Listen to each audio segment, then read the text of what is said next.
Hey guys, I just realized that I hadn't been on to update you since the day I was going in for my surgery. I made a quick little video that morning while I was in the waiting room.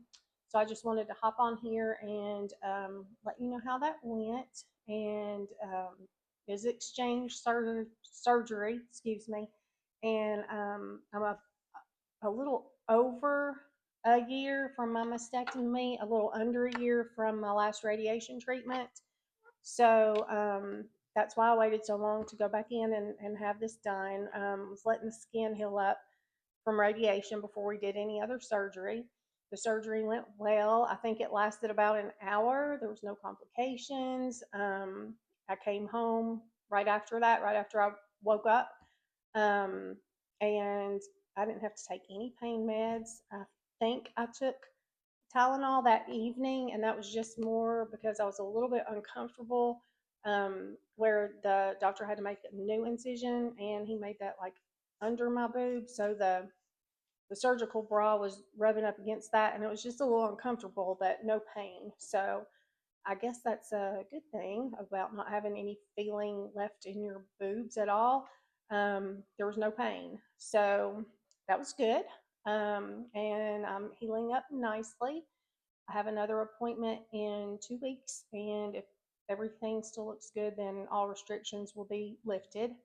Um, so I'm looking forward to that.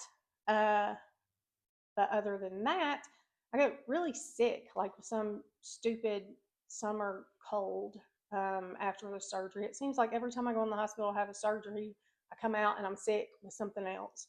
So I was under the weather for about a week, and I'm still a little stuffy. You can probably hear it in my voice, but I feel much better today, finally.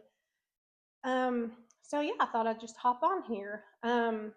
Other than those things, I've been dealing with a little bit of anxiety the past week, and I'm not sure why.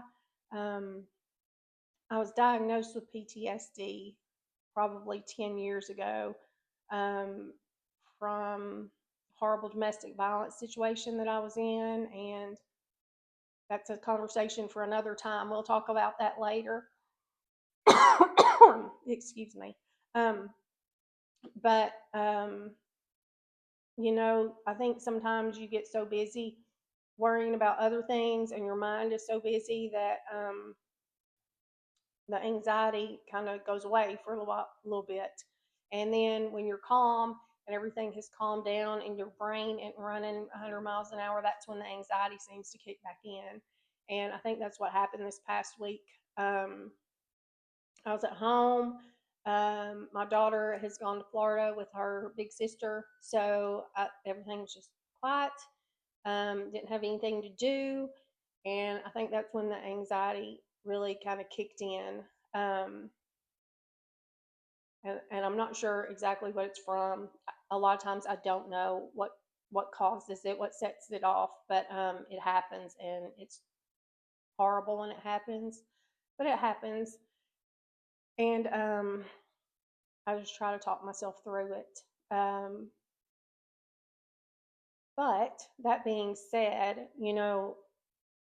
all of my major things are over with, I guess. I've got the diagnosis. I went through the chemo. I had the surgeries. I had the radiation. I finally did my last surgery. And so now all I have to do is just take the meds, right? So I'm over all of those things, and it's like, now what? And the now what is a weird, strange place to be in because it's like I'm thankful that all the big things are over on one hand, but on the other hand, I feel like, well, am I doing enough to keep it from coming back? Um, and you can't, cancer is not something that you can just forget about, right? It's not like, oh, it's over and we're going to go back to normal. It's not like that. There's reminders every day, every single day, and there will be for the rest of my life.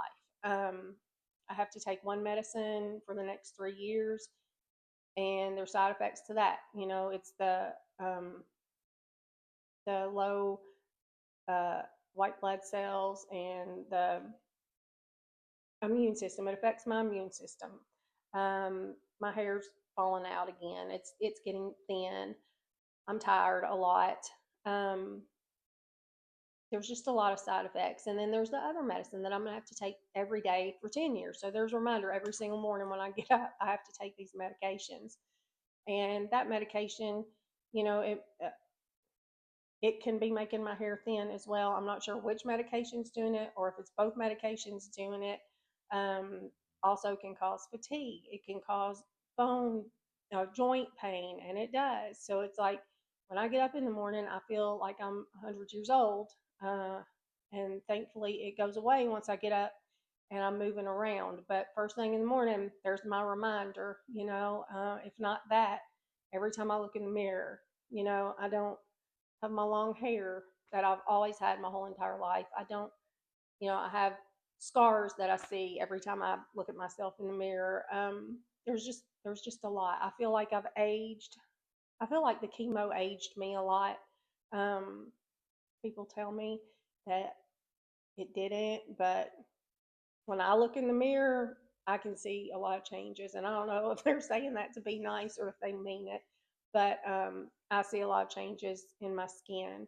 I'm dealing with lymphedema.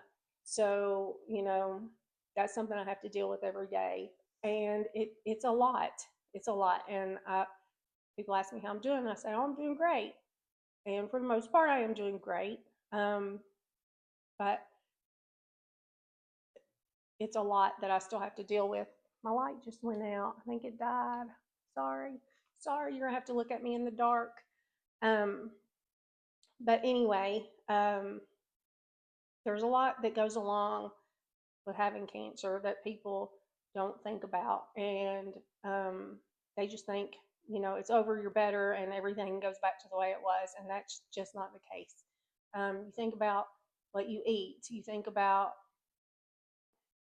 what you need to do to keep it at bay.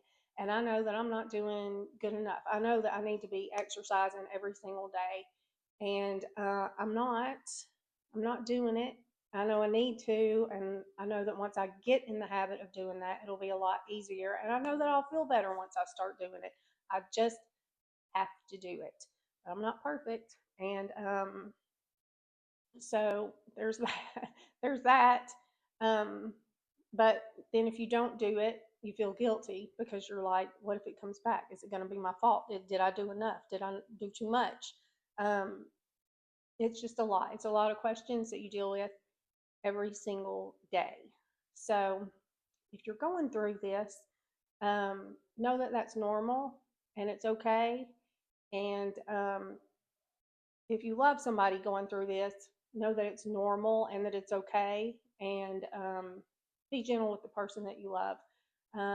Watch what you say. I know a lot of people say things trying to be nice and trying to be helpful and saying them out of love, but a lot of times it don't come across that way.